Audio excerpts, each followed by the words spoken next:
그 몇 가지 이제 제가 이 수업에서 여러분들은 절대 인정 안 하시겠지만 되게 쉽게 설명하려고 노력을 하고 있습니다. 그러니까 쉽게 설명하려고 노력을 한다는 게 저만 알고 있는 어떠한 용어를 잘 안 쓴다는 의미예요. 그러니까 저만 알고 있는 어떤 뭐 되게 이제 뭐 영어로 되는 그런 용어들도 잘 안 쓰고 웬만하면은 쉬운 언어로 좀 바꾸게 하려고 노력을 하고 그렇게 하는 건데, 근데 이제 용어를 좀 정리할 필요도 있거든요. 왜냐하면은 혼자 공부하실 때 이 용어 때문에 되게 헷갈릴 수도 있어요. 그래서 요거를 좀 정리를 하면은 지도학습 뭐 이런 단어가 있죠. 제가 이 수업을 하면서 한 번도 쓴 적이 없는 것 같은데 요런 거를 써야 될 때는 Y랑 Y햇이 주어져 있고 그 두 개를 이제 비슷하게 맞추는 학습이라고 제가 소개했던 게 지도학습입니다.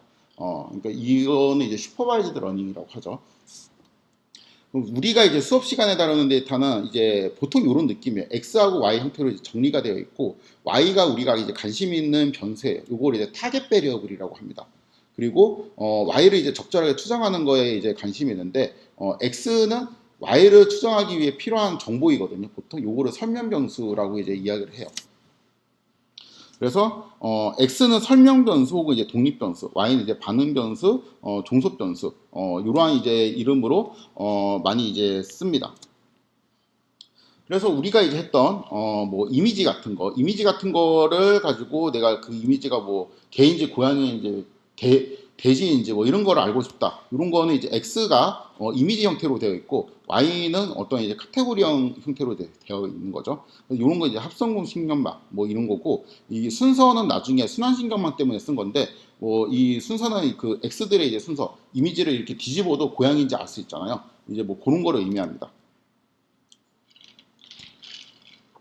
방금 했던 거 유저하고 아이템 궁합이 잘 맞냐, 어떤 유저하고 어떤 아이템이 잘 맞냐, 이제 이런 거죠. 그럼 이제 Y는 뭐가 되겠어요? 평점이 반응 변수가 되겠죠. 설명 변수는 이제 유저나 이제 아이템 유저 자체가 설명 변수가 되겠죠. 그리고 이런 걸 이제 하는 걸 푸는 문제를 이제 추천 시스템을 푼다라고 이야기하고, 이거는 이제 몰라요. 이거는 배우지 않았으니까 모릅니다. 모르고 이런 거 이제 순서가 이제 상관이 있습니다.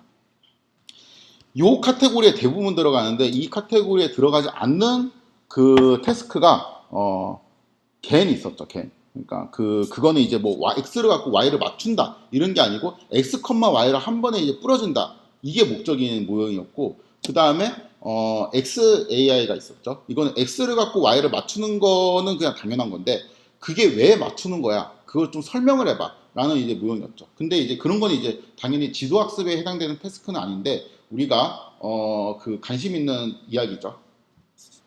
지도학습 말고 당연히 또 비지도학습이라는 것도 있습니다. 언슈퍼바이즈드 러닝이라고 뭐 클러스터링 이런 것들이 여기에 해당되는데 저는 여기서 이제 할 일이 없을 것 같아요. 그래서 지도학습이란 이런 거다. 그래서 우리는 이제 대부분 지도학습에 대한 이제 문제를 푸는 거다라고 이제 생각을 하시면 됩니다. 그래서 결국에는 x에서 y로 가는 뭐를 배우면 돼요? 함수를 배우면 되는데, 그러니까 그 x에서 y로 가는 네트워크를 훈련하면 되고, 또 똑같은 말로 x에서 y로 가는 어떤 규칙, 매핑을 이제 배우면 된다라고 이해를 할 수 있습니다. 모델이라는 말을 좀 설명할 건데, 이거 제가 진짜 싫어하는 거의 발작 버튼이었는데 모델이라는 소리만 들으면 막 발작을 하고 그랬어요. 이게 잘못 써요. 사람들이 이제 잘못 쓴다고 제가 생각을 했어요. 이게 통계학과에서 모델은 뭐냐면은 요거의 모델이야. 그러니까 yi는 뭐뭐 플러스 입실론, 이렇게 입실론이 있어야지 모형이에요. 여기 있는 입실론이 만약에 선형 모델이면은 yi는 베타 제로 플러스 베타 1은 xi 플러스 입실론 i, 이렇게 하면 단순회귀 모델이다 라고 하는데, 그 입실론 i가 노말일 때 단순회귀예요. 노말이 아니고 만약에 뭐 헤비테일을 갖고 있는 분포다 라고 하면은 이거는 로버스트 분석으로 해야 되겠죠. 근데 이 입실론에 따라서 뭔가 이제 달라져요. 그래가지고 우리가 통계학과에서 모형을 써라 그러면은 항상 오창은 뭐고 스트럭처는 뭐고 이런 걸 이제 명시를 해야 됩니다. 이거 두 개를 같이 써야지 모형이라고 불러요, 통계학과에서. 그래서 이거 두 개를 같이 이제 보는 게 모델링이라고 합니다. 그래서 오창이 뭐 예를 들어 분산이 이상해, 불안해, 그럼 분산을 안정화하고 이런 것도 모델링이 에러텀이 있기 때문에 그런 거를 이제 가능하게 하는 거였죠. 그런데 딥러닝에서는 요거를 무시해요. 거의 무시하고 그냥 YI하고, 그러니까 네트워크, 그러니까 XI가 들어가서 YI를 어떻게 만들 건데 요거에만 거의 관심이 있어요. 그러니까 오창을 무시하니까 요거를 이꼴로 쓸 수는 없겠죠. 이꼴로 쓸 수 없고 그냥 대충 이제 비슷하다. 요렇게 이제 쓰지는 않는데, 제 느낌은 이렇습니다. 그러니까 요거 자체를 모델이라고 해요. 그래서 네트워크라는 용어 대신에 보통 이제 뭐 케라스나 이런 그 일반적인 코드 보면은 제가 이제 네트워크라고 쓰는 그 변수 이름에 다 모델이라고 씁니다. 제가 이제 그거를 되게 싫어하는 이유는 제가 알기로는 모델이 이제 요거이기 때문에 그거를 이제 되게 싫어하는데,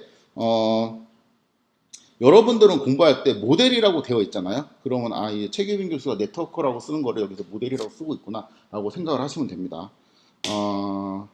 요거는 이제 좀 그 마이너한 그 얘기인데, 이게 그 통계학 교재를 보면은 회계 문제하고 분류 문제 이렇게 구분해서 설명을 안 하거든요. 왜냐하면은 회계 문제는 여기 에러텀이 정규 분포인 거야.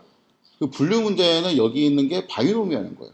그러니까 크게 보면은 다 이제 선형 모델인 거예요. 에러텀만 어떻게 모델링 하느냐에 따라 달라지고, 이제 그러한 관점에서 나온 게 일반화 선형 모델이라는 용어를 쓰죠. 그래서 일반화 선형 모델을 써서 뭔가 이제 그 분류나 아니면은 그러니까 로지스틱이나 그냥 일반적인 리그레이션이 사실 그게 그거야. 오차만 살짝 바꿔주면은 똑같은 거잖아. 이제 이런 식으로 이제 설명을 하는데, 기계학습 위주로 이제 설명을 하는 책은 이런 식으로 이해를 많이 하거든요. 이런 식으로 이해를 많이 하기 때문에 분류 문제다, 회계 문제다. 그 분류 문제는 이렇게 쭈쭈쭈쭈, 회계 문제는 이렇게 쭈쭈쭈쭈 이렇게 그냥 나눠갖고 챕터를 나눠갖고 좀 설명하는 이유 게 많이 있습니다. 이게 더 좋은 거 아니냐? 명확하게 쓰는 게 더 좋지 않냐라고 생각할 수 있는데, 제가 옛날에 그렇게 생각했었거든요. 이게 별로 안 좋은 이유가, 오창이 명시되어 있으면 좋은 점들이 여러 개 있는데 가장 좋은 거는 손실함수의 폼에서 우리가 정의를 할 수가 있어요. 그러니까 예를 들어서 내가 로지스틱이다. 그리고 여기 있는 거는 뭐 익스포넨셜 어쩌고저쩌고 되어 있고, 여기는 이제 바이노미얼 알겠고, 그러면은 내가 이제 BC 로스를 선택하면은 로스 펑션이 컨벡스가 됩니다. 그게 그냥 이론적으로 돼 있어요. 왜냐하면 라이클리우드니까. 근데 그게 이미 뭐 그 깊은 신경망 들어가서 뭐 렐루 한번 씌우고 뭐 또 받고 또 씌우고 이러면은 로스 펑션이 컨벡스인 경우가 없거든요. 그러면은 여기 있는 거를 굳이 뭐 이게 정규든 뭐든 뭔 상관이야, 약간 이런 식으로 됩니다. 왜냐하면 이게 오창이 디파인 되어 있으면은 손실함수를 우리가 명확하게 정의를 할 수 있고, 손실함수가 잘 정의되면 이제 뭐가 좋아요? 학습할 때 좋잖아. 그쵸? 근데 손실함수가 이제 아무리 그 좀 이제 이상한 모양이더라도 옵티마이저 발로 뭔가 어떻게 수렴시키는 그런 것도 우리가 이제 살펴봤었죠. 그런 것들이 이제 딥러닝에서 좀 더 이제 유용합니다. 그래가지고 사실 이제 오창은 뭐 이게 뭐 실제 이게 뭐 노말인지 뭔지 이제 알게 뭐야. X를 갖고 Y를 어떻게 만드는지, 그 다음에 그 손실함수가 컨벡스가 아니어도 어떻게 학습시킬 건지, 옵티마이저에서 어떻게 이제 그 러닝 레이트나 이런 거 잘 조절할 건지, 이런 거에 좀 더 관심이 있기 때문에 이렇게 이제 보는 것도 나쁘지 않을까.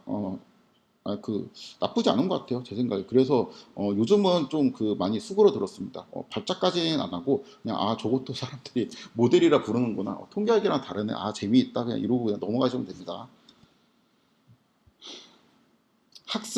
학습은 이건 이제 알 것 같은데, X하고 Y를 잘 분석해갖고 X에서 Y로 가는 어떤 규칙 혹은 이제 원리를 찾는 거를 학습이라고 합니다.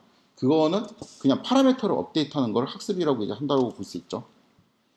요거는 다 같은 말이에요. 쭉 읽어보시면 됩니다. 학습이란 주어진 자료 x, y를 잘 분석해서 x에서 y로 가는 어떤 매핑을 찾는 거다. 함수를 찾는 거다. 그러니까 즉 y는 fx가 되도록 만드는 f를 잘 찾는 거다. 요거는 이제 이러한 관점에서 좀 서술을 하면은 f라는 함수를 잘 추정하는 거잖아요. 그래서 이런 걸 함수 추정법 뭐 이런 식으로 통계학과에서 표현을 하기도 합니다.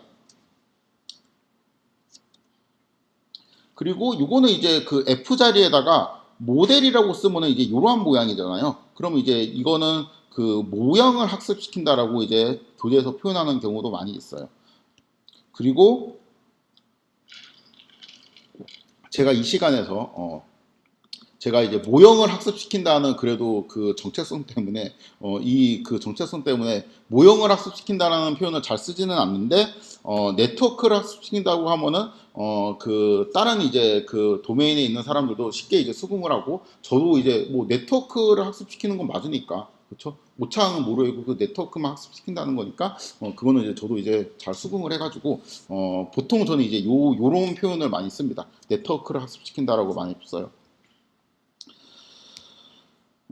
그래서 이제 뭐 그 함수 추정에 있는 교재에 보면은 fx는 이제 y hat 이런 식으로 쓸 수 있고, 그다음에 일부 딥러닝 교재에서는 모델에 이제 x를 넣으면 y hat이 나온다. 저는 네트워크에 x를 넣으면 y hat이 나온다. 이런 식으로 많이 씁니다. 이것도 까다로운데, 이게 그 제가 아마 거기 예전에 강의 노트 보면은 이런 거를 되게 좀 신경을 써서 썼거든요. 그러니까 이 y-hat이 x가 주어진 자료에 있는 값인지, 그러니까 트레인에 있는 건지 아니면 이제 뉴 데이터인지에 따라 가지고 둘 다 우리가 y-hat이라고 기호로는 쓰거든요. 근데 우리가 이제 트레인에 있는 y인지 아니면은 그 테스트에 있는 y인지 이게 좀 그 미묘하게 이름이 다릅니다. 제가 코드상으로는 억지로 y-hat 혹은 y-y-hat 이러면서 트레인에 있는 y-hat인지 테스트에 있는 y-hat인지 이런 거를 이제 구분을 했는데, 요게 이 트레인에 있을 경우, 요건 이제 x가 데이터에 있을 경우, 데이터에 있을 경우 여기 있는 그러니까 학습된 애죠. 그러니까 적합된 애라고 보면 더 맞는데, 그래서 이거를 여기 트레인에 있는 요 y-hat 있죠. 제가 코드로 쓸 때 그냥 y-hat이라고 쓰는 거. 여기에는 코드로 쓸 때 제가 y-y-hat이라고 쓰는 것들입니다. 요거는 fitted value라고 보는 게 제일 맞아요. 그러니까 이게 적합을 하는 값입니다. 근데 이거를 predicted value라고 쓰는 사람들도 있어요. 그래서 요거 두 개를 같이 씁니다. 근데 요거는 YY head 있죠. 요거는 fitted value가 아니잖아. 왜냐면 맞출 수가 없는데. YY를 우리가 모르고 있잖아요. YY를 실제로 모르고 있으니까 이거 맞출 수가 없어갖고 fitted value라는 말은 안 써요. 근데 얘를 predicted value라고 씁니다. 얘도 predicted value라 쓰고 얘도 predicted value라 쓰니까 헷갈리겠죠. 문맥에 따라서 알아서 이제 잘 파악하면서 읽어야 됩니다. 혹은 얘는 predicted value with new data 이렇게 좀 명시적으로 써주면 이제 되게 고마운 거고. 그래서 요거를 이제 지칭하는 이름이 다르고, 특히 여기에서 이렇게 혼용이 되기 때문에 문맥에 따라 가지고 이게 테스트에 있는 y인지 트레인에 있는 y인지를 잘 생각을 해야 됩니다. 이건 뭐야? 이거는 뭐라 쓴지 잘 모르겠어요. 이거 제가 지우겠습니다. 옛날 강의 노트 막 짜집게 해가지고 이거 잘 모르겠어요. 그래가지고 여기 있는 그 코드들 아마 뭐 봤던 코드도 있고 아닌 코드도 있을 텐데, 이게 또 그 학습 같은 거를 의미하는 함수 이름도 다 다르거든요. 예를 들어 갖고 요거는 그 오토글론이라는 패키지가 있습니다. 아마 그 경진대회 같은 거 하면은 많이 하는 그 학생들은 요거를 한 번쯤 봤을 건데, 보통 여기 프레딕터라는 거를 봤고, 그러니까 여기서 프레딕터라는 거는 제가 네트워크라고 부르는 그거예요. 아니면 여기 그 일부가 아니고 대부분의 이제 딥러닝을 하는 사람들이 모델이라고 부르는 그겁니다. 그러니까 말 그대로 프레딕을 하는 애예요. 프레딕은 요것도 포함되고 요것도 포함되니까 여기서 그냥 프레딕터라고 애매하게 부르는 것 같습니다. 그리고 fit이라고 하면은 요거는 그 run이라는 코드랑 똑같고, 우리가 이제 스텝 1, 2, 3, 4를 통해 가지고 x하고 y 그러니까 y하고 y 햇이랑 비슷하게 만들고 적합을 시키는 과정을 의미하는 코드입니다. 그래서 얘가 학습을 의미하는 코드. 그러니까 가 되겠고, 요거는 이제 모델 혹은 네트워크를 의미하는 그 변수명이 되겠죠. 사이킨런에서는 그 공식 문서에 보통 모델이라고 써 있고 fit이라고 써 있습니다. 여기 이제 모델은 제가 이제 네트워크라고 부르는 거고, fit은 이제 그 학습을 하는 과정을 의미하는 겁니다. 테스트 AI에서는 요거를 러너라고 부르죠. 그렇죠? 그 모델, 러너, 프레디터 이게 부르는 게 다 똑같은데 요게 이제 다 비슷한 문맥이라고 보면 돼요. 그 다음에 런이라는 메소드를 써가지고 우리가 학습하는데, 여기에서 사이클런이나 오토글론에서 fit을 쓰는 거하고 이제 똑같다라고 보면 됩니다. 런을 쓸 수도 있고 일부 레이어를 프리징한 다음에 끝에 있는 끝단만 학습하는 그런 게 있을 수도 있는데, 이것도 이제 파인튠이라고 그러죠. 이것도 이제 런의 일종이라고 보면 됩니다. 그리고 이 러너에서 프레딕이라는 함수를 쓰면은 이거는 그냥 네트워크 X 혹은 네트워크 XX를 이제 하는 거랑 이제 똑같은 과정이죠. 그러니까 예측을 하는 과정입니다.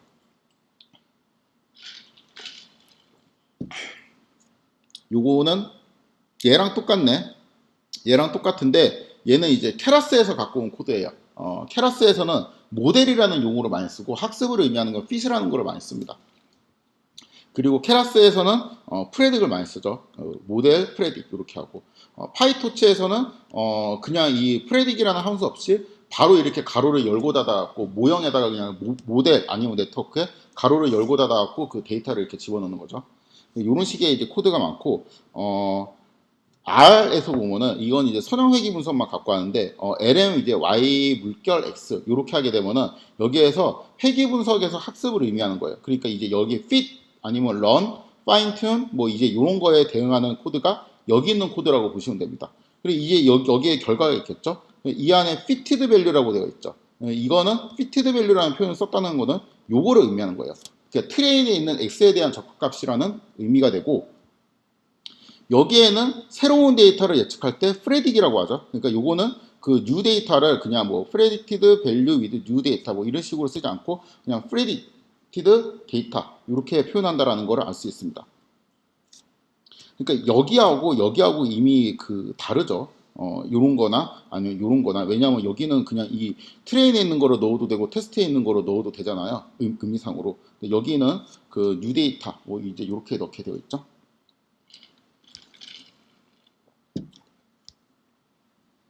이것도 근데 아마 트레인에 있는 것도 넣었던 것 같은데. 요거는 이제 코에피션트를 이제 보는 거. 그 우리가 네트워크 점 웨이트, 네트워크 점 바이어스라고 이제 되어 있는 거를 아래서는 코에피션트라고 이제 부릅니다. 그래서 이제 이런 것들도 비교를 해보면은 큰 틀에서 좀 코드를 모르는 코드가 딱 와도 대충 어떤 건지 이제 빨리빨리 이해를 할 수가 있을 것 같습니다.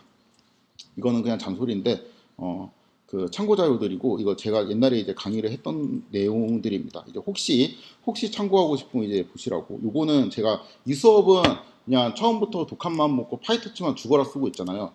이 강의 노트에 들어가면은 독학만 먹고 텐서플로우만 죽어라 쓰고 있습니다. 똑같은 내용을 그냥 파이터치로 옛날에 수업하고 텐서플로우로 수업을 했는데 텐서플로우 인기가 좀 떨어지면서 그냥 그건 버리고 파이터치만 하고 있어요. 옛날에 한 22년이 마지막 수업이었던 것 같은데, 혹시 텐서플로우나 케라스를 써야 될 일이 있다라고 하면 이제 요거를 보시면 되고, 상속을 잘 모르겠다라고 하면 이제 요거를 보시면 되고, 꼭 이거를 안 봐도 아무거나 이제 보면서 이제 공부를 하시면 됩니다. 사이킨런이나 오토글론 관련된 이제 이러한 코드들이 있죠. 이런 일반적인 머신러닝 코드들은 제가 이제 작년에 수업했구나. 작년에 이렇게 했고, 리눅스 관련된 뭐 명령어들 있죠. 그런 것들이 이제 뭐 느낌표 치고 치는 그런 것들은 제가 여기서 수업을 해서 이거 강의 노트에 올려놓긴 했는데, 이거는 이거 보면은 거의 못 알아들을 거예요. 이게 그 영상이 없어가지고 아마 좀 알아보기 힘들 겁니다. 이것도 스스로 공부를 해야 되고, 그 다음에 그 클래스에 대한 기본 내용도 여기 이제 수업을 했는데, 이것도 나중에 스스로 이제 공부를 하시면 좋겠습니다. 여기 있는 거는 말 그대로 이제 참고 자료기는 한데, 그래도 이 중에서 이제 그 조금 필요한 거, 리눅스 관련 요거는 알아두면 되게 편해요. 요거는 알아두면 굉장히 편하고, 그 다음에 클래스 기본, 그러니까 요 얘기를 하려고 오늘 이제 억지로 좀 했는데, 클래스에 대한 기본 문법을 어느 정도는 알고 있어야 됩니다. 그러니까 지금까지 제가 이제 이거를 하고 순환신경망을 할 건데, 순환신경망을 끝내고 강학습을 할 계획을 갖고 있어요. 근데 강학습은 클래스를 이제 쓰지 않고 제가 코드를 짰을 때 너무 더러워요. 너무 더러워가지고 이게 정리가 잘 안 돼요. 그러니까 요거 추천 시스템 같은 경우도 클래스를 쓰지 않고 제가 짤 수는 있잖아요. 근데 만약에 이렇게 클래스를 좀 쓰면은 코드가 이쪽 부분이 되게 깔끔해지잖아요. 근데 이게 강학습은 이거보다 훨씬 심합니다. 그래가지고 아마 강학습증 할 때 요런 거를 좀 필요하지 않을까라는 이제 생각이 들어갖고, 혹시 만약에 약하면은 여기 있는 부분을 이제 좀 복습을 하시면 좋겠습니다. 뭐 이닛 함수가 뭔지, 셀프가 뭔지, 뭐 요 정도 하고, 그 다음에 오버라이딩을 어떻게 하는지, 메소드 오버라이딩을 이제 어떻게 하는지, 뭐 요런 정도만 좀 알면은 좋을 것 같습니다. 여기는 나중에 이제 필요할 때 보고, 요것도 나중에 필요할 때 보고, 요거는 몰라도 크게 상관은 없을 것 같아요. 상속은 딱 그 아까 이제 오늘 제가 소개한 거 뭐 복사해서 쓰라는 거 있죠. 클래스 선언하는 부분. 그 부분만 거의 쓸 것 같아가지고 이거는 굳이 이제 몰라도 상관없을 것 같고 그렇습니다. 요거 말고 어펜디스가 한 세트 더 있는데 그것도 나중에 시간이 되면 하기를 기대하면서 오늘은 여기까지 하도록 하겠습니다.